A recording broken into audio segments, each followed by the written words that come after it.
അടച്ച പള്ളിക്കൂടങ്ങൾ വീണ്ടും തുറക്കുന്നു.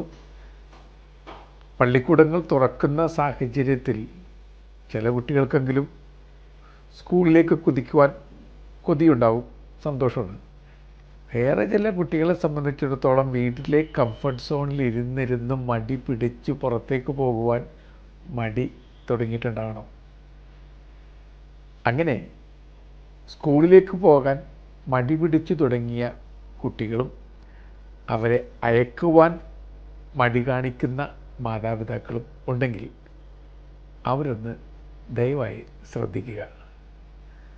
നമ്മെ സംബന്ധിച്ചിടത്തോളം സ്കൂളിലേക്ക് പോവുക എന്നുള്ളത് അനായാസമായ കാര്യമാണ്. കൃത്യമായിട്ട് സ്കൂളിലേക്ക് കൊണ്ടുപോകാൻ വാഹന ഗതാഗത സൗകര്യങ്ങളുണ്ട്. സ്കൂളിൽ നമ്മളുടെ കുട്ടികൾ പ്രൊട്ടക്റ്റഡാണ്, സെക്യൂർഡാണ്. അങ്ങനെയല്ലാത്ത എത്രയെത്ര സാഹചര്യങ്ങളുണ്ടെന്നോ ലോകത്തിൻ്റെ പല ഭാഗങ്ങളിൽ. സ്കൂളിലേക്കുള്ള യാത്ര ജീവൻ മരണ പോരാട്ടത്തിൻ്റെ യാത്രയാക്കി മാറ്റേണ്ടി വരുന്ന നിർഭാഗ്യരായ എത്ര കുട്ടികൾ ലോകത്തിൻ്റെ വിവിധ ഭാഗങ്ങളിൽ ഉണ്ടെന്ന് അറിയാമോ? ലഡാക്കിലെ കുട്ടികൾ ഉൾനാടൻ പ്രദേശത്തു നിന്ന് ലഡാക്കിലേക്ക് എത്തിച്ചേരണമെന്നുണ്ടെങ്കിൽ ഓർക്കുക, അവർ 4 ദിവസം യാത്ര നടത്തണം. അപ്പോൾ അവർക്ക് സ്കൂളിലേക്ക് പോവുക എന്ന് പറഞ്ഞാൽ അക്ഷരാർത്ഥത്തിൽ വീട് വെടിയൽ തന്നെയാണ്. കാരണം അവർ 4 ദിവസം നടന്ന് സ്കൂളിൽ എത്തിച്ചേർന്ന് കഴിഞ്ഞാൽ പിന്നെ അവർക്ക് തിരിച്ചു വരാൻ പറ്റില്ല. പിന്നെ വേനൽ അവധിക്കാലത്ത് മാത്രമേ അവർക്ക് വീട്ടിലേക്ക് തിരികെ വരാൻ പറ്റുള്ളൂ. അപ്പോൾ 4 ദിവസം ദുർഘട പാതയിലൂടെ കാടും മലയും കുന്നും കടന്ന് പുഴ നീന്തിക്കടന്ന് അവർ സ്കൂളിൽ എത്തിച്ചേരണം. ഇതിനിടയിൽ ഹിമപാളികളൊക്കെ അവർ തള്ളി മാറ്റേണ്ടി വരാം. ഒരു പക്ഷേ കാട്ടുമൃഗങ്ങൾ അവരെ ആക്രമിച്ചെന്ന് വരാം. ശരിക്കും ജീവിതത്തിനും മരണത്തിനും ഇടയിലുള്ള ഏതൊരു നൂൽപ്പാലത്തിലൂടെ അവർ കടന്നു പോവുകയാണ്. ഇനി നേപ്പാളിലേക്കൊന്ന് വരിക. കംപോൾ എന്ന സ്ഥലം. അവിടെ നിന്ന് കുട്ടികൾ എന്നും സ്കൂളിലേക്ക് പോയി വരുവാൻ വേണ്ടി 8 മണിക്കൂർ കാൽനട യാത്ര നടത്തണം. 1 മണിക്കൂർ മല കയറാൻ വേണ്ടി ഉപയോഗിക്കും. പിന്നീട് അവരൊരു പുഴ നീന്തിക്കടക്കേണ്ടതുണ്ട്. നീന്തിക്കടക്കുന്നത് അത്ര പ്രാക്ടിക്കൽ അല്ലാത്തത് കൊണ്ട് ഒരു തരം കൊട്ടയെ പോലുള്ള ചെറിയ സൗകര്യത്തിൽ അവർ പുഴ കടക്കും. പിന്നീട് വീണ്ടും അവർ യാത്ര ആരംഭിക്കണം. ഇങ്ങനെ ഇത്രയൊക്കെ നടന്ന് അവരുടെ സ്കൂളിൽ കൃത്യമായിട്ട് എത്തിച്ചേരണമെന്നുണ്ടെങ്കിൽ അതിരാവിലെ മരം കോച്ചുന്ന തണുപ്പത്ത് അവർ ഉണർന്നെഴുന്നേക്കണം. സ്കൂളിലേക്ക് പോകുന്നതിന് തൊട്ടു മുമ്പ് വരെ ഉറങ്ങുന്ന മടിക്കുട്ടനായിട്ടുള്ള എൻ്റെ പ്രിയ കുഞ്ഞെ ഓർക്കുക, അതിരാവിലെ എഴുന്നേറ്റ് സ്കൂളിലേക്ക് പോകുന്ന കുഞ്ഞുങ്ങൾക്ക് അതികഠിനമായ യാത്ര നടത്തിയിട്ട് മാത്രമാണ് സ്കൂളിൽ എത്തിച്ചേരാൻ സാധിക്കുക.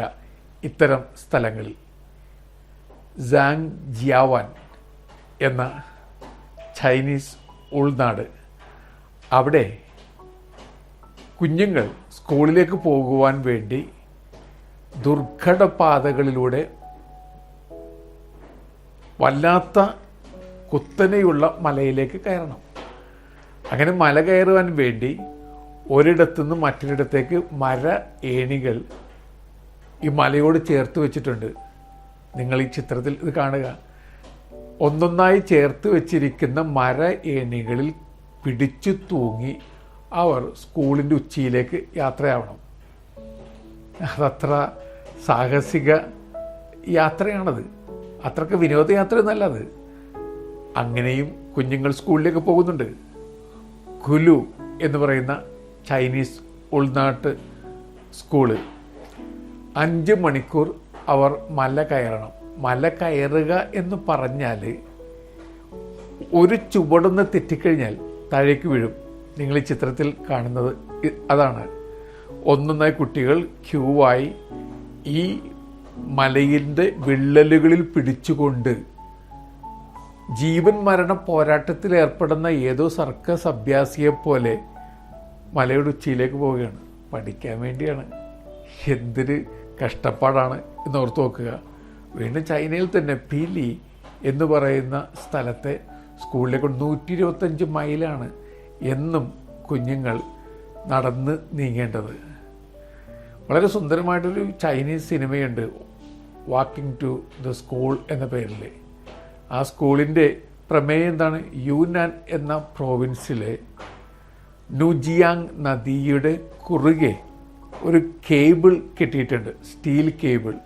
ഈ സ്റ്റീൽ കേബിളിൽ തൂങ്ങിയാടിയാണ് കുഞ്ഞുങ്ങൾ വല്ലാതെ കലങ്ങി മറിഞ്ഞ് ആരവം മുഴക്കുന്ന പുഴയ്ക്ക് മുകളിലൂടെ കടന്നു പോവുക. അങ്ങനെ പോകുന്നതിനിടയിൽ ഒരു കുഞ്ഞ് താഴേക്ക് വീണ് മരിക്കുന്നതാണ് ആ സിനിമയുടെ പ്രമേയം. അത് യഥാർത്ഥ കഥയെ ആസ്പദമാക്കി ഉണ്ടാക്കിയ സിനിമയാണ്. ധാരാളം കുഞ്ഞുങ്ങൾ അക്ഷരാഭ്യാസം നേടുന്ന യാത്രയ്ക്കിടയിൽ ഈ സ്റ്റീൽ കേബിളിൽ നിന്ന് താഴേക്ക് വീണ് മരിച്ചു പോയിട്ടുണ്ട്. വീണ്ടും ചോദ്യം, കുഞ്ഞെ തൊട്ടടുത്ത് സ്കൂളുണ്ടായിട്ടും സ്കൂളിൽ പോകാൻ എന്താണ് ഇത്ര മടി? തൊട്ടടുത്ത് സ്കൂളുണ്ട്, എല്ലാ സൗകര്യങ്ങളും ഉണ്ട്, എന്നിട്ടും സ്കൂളിൽ പോകാൻ മടിയാണ്. ഈ ചിത്രം നിങ്ങളൊന്ന് കാണുക. റിയോ നീഗ്രോ, കൊളംബിയയിലെ സ്കൂൾ പരിസരത്ത് നിന്നുള്ള ചിത്രമാണ്. ഇവിടെയും സ്റ്റീൽ കേബിളിലൂടെ പിടിച്ചു തൂങ്ങി കുഞ്ഞുങ്ങൾ സ്കൂളിലേക്ക് യാത്രയാവുകയാണ്. താഴെ എല്ലാ അപകടങ്ങളും നിറഞ്ഞ് കവിഞ്ഞൊഴുകിക്കൊണ്ടിരിക്കുന്ന നദിയുണ്ട്. ഒരു സാഹസിക അഭ്യാസിയാണ് ഇവിടെ സ്കൂൾ കുട്ടി. സുമാത്രയിലെ കുഞ്ഞുങ്ങൾ സ്കൂളിലേക്ക് പോകുന്ന കാഴ്ചയാണ് നിങ്ങളിപ്പോൾ കാണുന്നത്. ഇന്തോനേഷ്യയിലെ സുമാത്രയിൽ ഈ കുഞ്ഞുങ്ങൾ ശരിക്കും സർക്കസ് അഭ്യാസികളെ പോലെയാണ്. കാരണം ടൈറ്റായിട്ട് കെട്ടിയിരിക്കുന്ന ഒരു അയൺ ബാറിലൂടെ അവരിങ്ങനെ ബാലൻസ് ചെയ്ത് നദിയുടെ മുകളിലൂടെ കടന്നു പോകണം. ആ ബാലൻസ് ഒന്ന് തെറ്റിക്കഴിഞ്ഞാൽ അവർ താഴേക്ക് വീഴും. നിങ്ങൾക്ക് പെട്ടെന്ന് കേൾക്കുമ്പോൾ ആൺകുട്ടികളൊക്കെ കരുതും, ഇതൊരു സാഹസിക യാത്രയാണ്, അഡ്വഞ്ചറസ് ട്രിപ്പാണ്, ഭയങ്കര രസമായിരിക്കും. അത്ര രസമൊന്നുമല്ല. ഒരുപാട് അടി ഉയരത്തിലുള്ള ഈ കയറിലൂടെ നടന്ന് നീങ്ങുന്നതിനിടയിൽ ചുവടൊന്ന് തെറ്റാം, നിയന്ത്രണമൊന്നും മാറിപ്പോകാം, നിങ്ങൾ പിന്നെ മരിച്ചയാളാണ്. അപ്പോൾ അത് സാഹസിക യാത്ര, വല്ലാതെ പേടിയുണർത്തുന്ന സാഹസിക യാത്രയാണ്. ഒരു പ്ലഷർ ട്രിപ്പിൻ്റെ മാതൃകയിലുള്ള യാത്രയല്ല ഇത്. വീണ്ടും ഈ കുട്ടികളെ ശ്രദ്ധിക്കുക. അവരുടെ കൺപീലികളിൽ പോലും മഞ്ഞാണ്.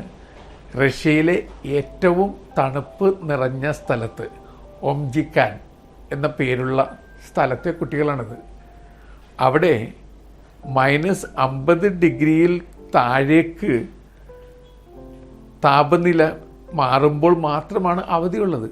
അല്ല എങ്കിൽ കൊടും തണുപ്പത്ത്, അതായത് കൊല്ലുന്ന തണുപ്പത്ത് അവർ സ്കൂളിലേക്ക് യാത്ര നടത്തണം.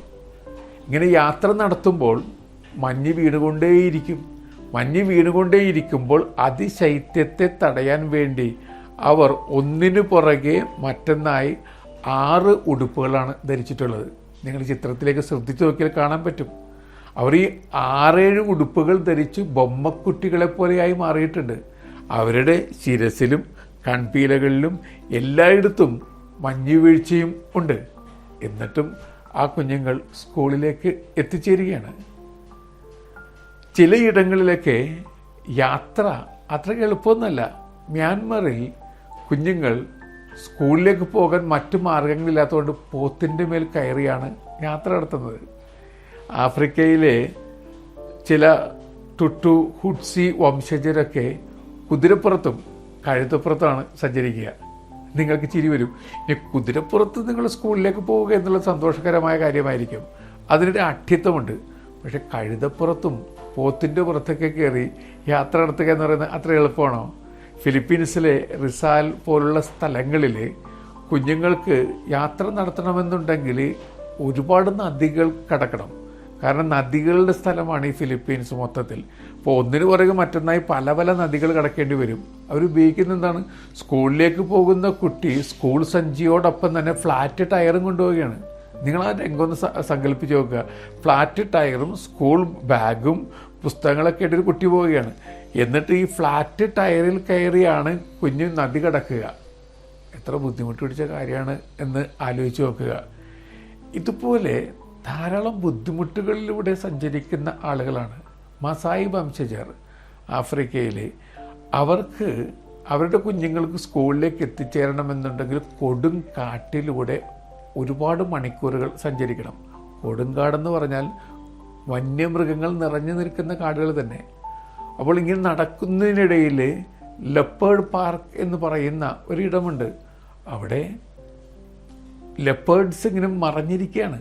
എപ്പോൾ വേണമെങ്കിലും അവർ കുഞ്ഞുങ്ങളെ ആക്രമിക്കാം. ഈ യാത്രയ്ക്കിടയിൽ ജീവൻ നഷ്ടപ്പെട്ട കുഞ്ഞുങ്ങൾ ധാരാളമുണ്ട്. പ്രിയപ്പെട്ടവരെ, ഇതൊക്കെയാണ് നമുക്ക് ചുറ്റിലുമുള്ള കാഴ്ച. മടി ഇപ്പോഴും ഉണ്ടോ?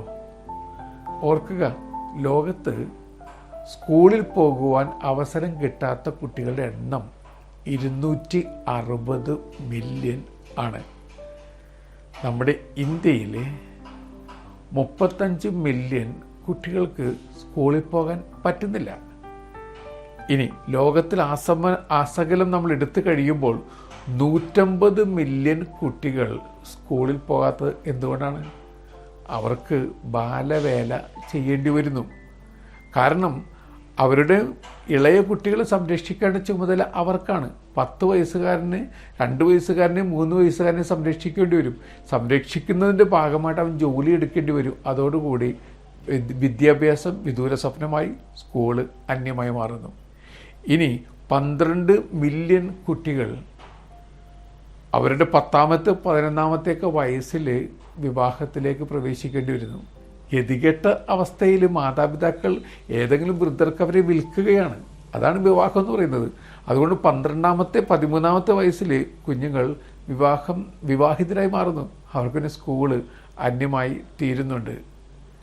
സൊമാലിയയിൽ 10% താഴെ കുട്ടികൾ മാത്രമാണ് വിദ്യാഭ്യാസത്തിന് വേണ്ടി പോകുന്നത്. മറ്റുള്ളവർക്ക് പറ്റാറില്ല. കൊടും പട്ടിണി ആയതുകൊണ്ട് ആദ്യം അന്നത്തിൻ്റെ പിന്നാലെ പോകണമല്ലോ, പിന്നെയല്ലേ അർത്ഥത്തിൻ്റെ പിന്നാലെ പോകാൻ പറ്റുള്ളൂ. അതുകൊണ്ട് കൊടും പട്ടിണിയിൽ വേറെ എല്ലാം അവർ മറന്നു പോവുകയാണ്. നമ്മുടെ അവസ്ഥ എന്താണ്? നമുക്ക് ആവശ്യത്തിലേറെ ഭക്ഷണമുണ്ട്, എല്ലാ സുരക്ഷിതത്വമുണ്ട്. ഇനി സർക്കാർ സ്കൂളിൽ അവിടെയും ഭക്ഷണം ലഭിക്കുന്നുണ്ട്. എന്നിട്ടും മടിപിടിച്ചിരിക്കുകയാണ്.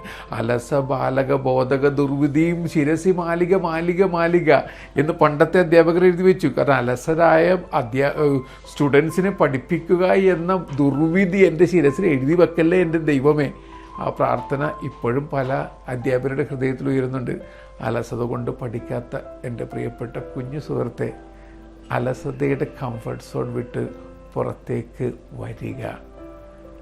അങ്ങനെ വന്ന് ദൈവം നൽകിയ സൗഭാഗ്യങ്ങൾക്ക് നന്ദി പറഞ്ഞുകൊണ്ട് ഏറ്റവും ബെസ്റ്റായിട്ട് പഠിക്കുക. നിൻ്റെ ഏറ്റവും ബെസ്റ്റ് പുറത്തെടുക്കലാണ് എഡ്യൂക്കേഷൻ. എഡ്യൂക്കേഷൻ എന്ന പദത്തിൻ്റെ അർത്ഥം അതാണ്. Bring the best out of you. Worst അവസ്ഥകളിൽ ബെസ്റ്റ് കണ്ടെത്താൻ ശ്രമിക്കുന്ന കുട്ടികൾക്കിടയിൽ ബെസ്റ്റ് അവസ്ഥയിൽ ബെസ്റ്റായി നീ മാറുന്നില്ലെങ്കിൽ എൻ്റെ കുഞ്ഞെ, നീ നിന്നോട് തന്നെ വല്ലാത്ത അന്യായം കാണിച്ചുകൊണ്ടിരിക്കുകയാണ്. Bring the best out of you. നല്ല യാത്ര നേരുന്നു.